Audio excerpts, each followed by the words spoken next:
หมอยซุงค่ะเมื่อได้เป็นวันที่1เดือนธันวาคมปี2026ในตอนแรกข่าวสายหมอหอมที่ออนเอาพี่น้องค่ะมาถ่อมด้วยข่าวเงาหลากหลายผู้หญิงไทยก็หนึ่งแต่หน้าเฮิรนจอมก้นดอกเมืองสองก็ในข่าวเหลียวกันเมื่อวันที่28เดือนธันวาคมปี2026ได้มีข่าวเงาออกมาว่านางสาวดุจเดินเกษาโรอำนั้นจื่อเล่นห้องว่ากิ๊กอายุไล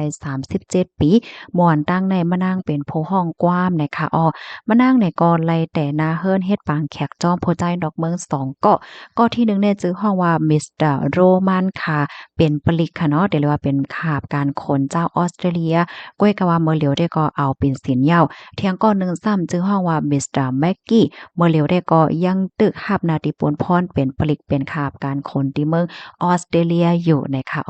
เจ้าหม่าวตั้ง2ก้อนให้เป็นอ้อยก็ฮักกันค่ะฮักแม่นย่าผู้หญิงก็เหลียวกันในเสียก็ เขาก็พร้อมคะเนาะติเดใจเพราะว่าจัดปานจ้อมกัน3ก็โผเมขาก้นในนาหอต่อเฮือนฝ่ายนางยิ่งก็พร้อมแลใจจ้อมในเสแลเขาก็จังแลจัดเฮ็ดปล่อยปางแขกกว่านะคะในวันปล่อยปางแขกเขานั่นก็จัดเฮ็ดจำหนังฟิงทุ่งฟิงทุงในปื้นที่มีไว้นั่นเฮ็ดจังไหนคะนะมีผู้ใหญ่ก้นหลงมีญาติพี่น้องอ้อยก็อ้อยเสก้นในหมู่บ้านมาห่มยินหลีห่มจ้มจ้อมเฮ็ดจังไหนคะเนาะก็ติเลยว่าเกี่ยวม่วนเสื้อใจลงไว้จังหนังเฮาหันติใน แคบหางในเหย้าในเขาไหว้หลังเสป้อยปางแขกเหย้าหย่าหลีงามเหย้าเนาะอันเป็นเจ้ามาทั้งสองก็นี่ก็โจ้กันกว่าลุยน้ำตีน้ำคลองตีในหมู่บ้านนั่นเฮ็ดจังได๋อะเนาะตั้งญาติพี่น้องเปิ้นหันนี่ก็โอ้เปิ้นก็เกี่ยวๆม่วนๆซื่อๆเขาก็เชื่อใจหน้านั้นขนาดเนาะเป็นส่ำว่าฮักแม่นผู้หญิงก็เหลียวกันว่าในเซตานางสาวดุกเดินอำนั้นก็กิ๊กลาดนี่ว่าเพราะว่าจัดปานมะนางในได้ก็เหมือนในจึ้งว่าเมื่อวานตั้งก็ยามแต่นะหอต่อเฮิรนจอมโพใจไทย มีลูกล่างโฮมกัน3เกาะก้วยกะว่าเพราะว่าจัดปานนาหอต่อเฮิรนเมอพ้องนั่นแน่มันก็อำป้อเข้มหลีนั่นค่ะนะมานางร้องเพลงกวามค่ะร้องร้องเพลงกวามเนี่ยก็มันอ่ำอ่องม้านไหน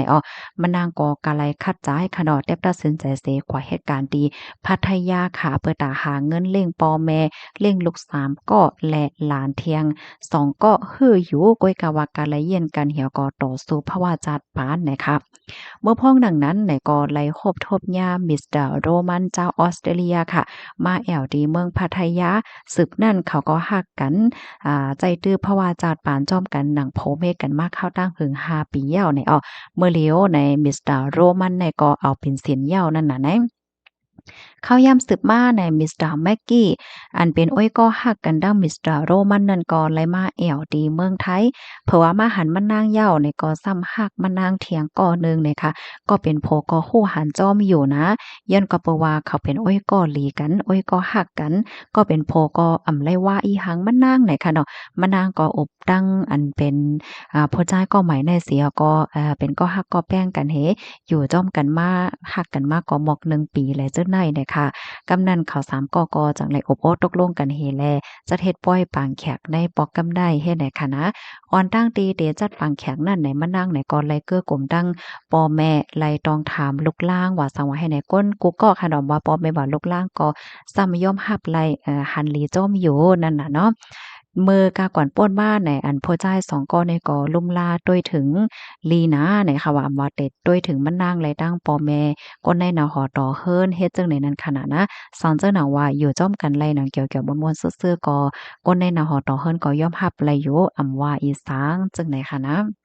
ก้อยกะว่ามังก็มังโก้นตีอันเปิ้นอำย่อมรับไหลไหลเฮ็ดจั่งใดก็มันมีนั่นขนาดเนาะมันนางก็ว่าอันที่เปิ้นอำย่อมรับไหลว่าซังว่าเฮ็ดจั่งใดได้ก็มันก็เป็นเรื่องของเปิ้นนั่นน่ะเนาะที่อันเฮ็ดกว่าได้ได้ก็มันนางได้ก็หันถึงว่าตึกคึกไผอำไรกว่าตุ้มเตื้อไผว่าซังว่าเฮ็ดได้นั่นขนาดเนาะก็เพ็งปอห้านใจอยู่ตอนดาเงินผากว่าซังว่าจั่งใดได้ก็พอจ่าย2ก้อนได้ก็ร้อยเงินปัน1ก้อนไหลใน1,000,000จั่งใดค่ะอ้อ ตั้งฝ่ายนั่งกว้างอายุไล61ปีแม่ของเจ้าสาวลาดว่าเมื่อกาก่อนป้นมาในไลหันลูกยิงสาวตุกข่าหนานอนไลเหตุการณ์นักกันนะต่อสู้ภาวะจัดปานเมื่อวานไลหันลูกยาก็โกตีหลีมีนาหอต่อเฮิรนตีหลีเป็นสำว่าแต่ไลโพสองก็ว่าในเสตาก็โจ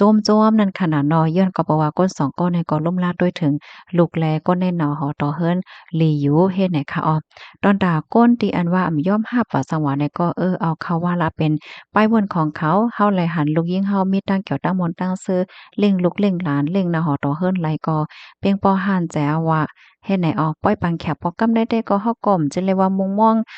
เงินฝากคำผากอีหังลงล้างนั่นน่ะเนาะหันไลหันเขามีตั้งเกี่ยวตั้งมนต์ตั้งเสื้อให้เนี่ยเฮาก็เกี่ยวว่าในฐานะที่เป็นแม่แท้เนี่ยว่าก็เป็นแม่เจ้าสาวได้ก็รัดกว่าจังไหนเนี่ยขอมนต์ตอนแรกค่ะเลยปรีว่าที่ห้องการข่าวสดออกไว้ค่ะพี่น้องค่ะถอมข่าวเงาโหนยาวหันถึงจึงหือฟองค่ะแน่ปันตั้งหันถึงมาลัยเนาะอะโลเมืองกลโคงกลางลงในก็มันก็มีบ่จอดมีจอดมาติ๊กๆยาวให้ไหนค่ะนะ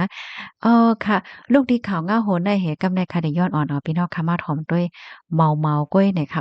เป็นรองหลักไล่ก็เอาอะตอนได้ถ่อมรองหลักไล่อินค่ะเนาะ เนี่ยไล่อาบน้ำหมักคอนปานใหม่ค่ะว่าแน่ค่าหันเปิ้นปึ่นแพเคียบหาง